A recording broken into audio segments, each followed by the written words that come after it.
Purple colour master বেডে।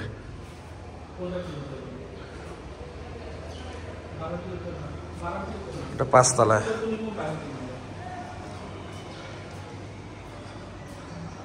আর এই সাইডে 4 সাইডে সাদা।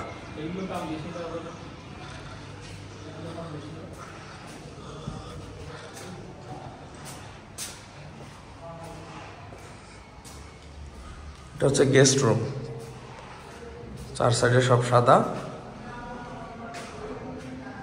এই ওয়ালটা হবে লেমন কালার, কাজ চলতেছে, এটা হবে লেমন।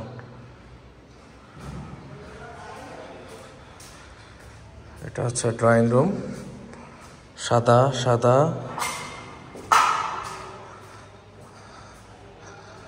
এই ওয়ালটা হচ্ছে সাইডে হচ্ছে পিঙ্ক, ভিতরে হচ্ছে ব্লু কালার।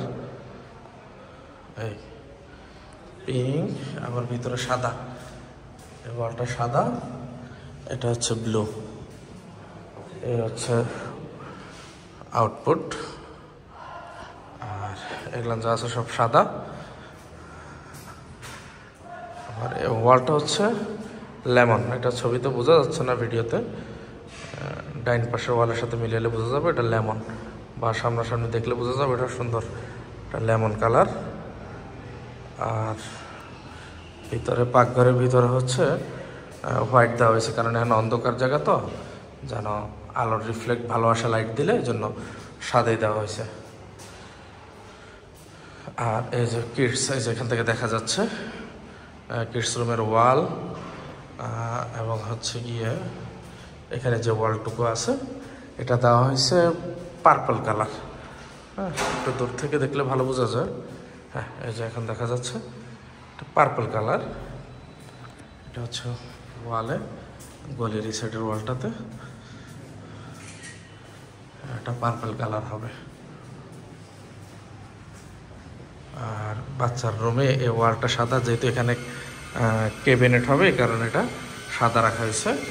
আর এই কালারটা ব্লু, এটা ছবিতে বোঝা যাচ্ছে না, কিন্তু বাস্তবে এটা দেখতে আসলে সুন্দর একটা কালার। আর প্রথম কোট দেওয়া হয়েছে, ফাইনাল কোট দিলে এটা আরও সুন্দর আসবে। এটা হলো ব্লু কালার, এটাও সাদা।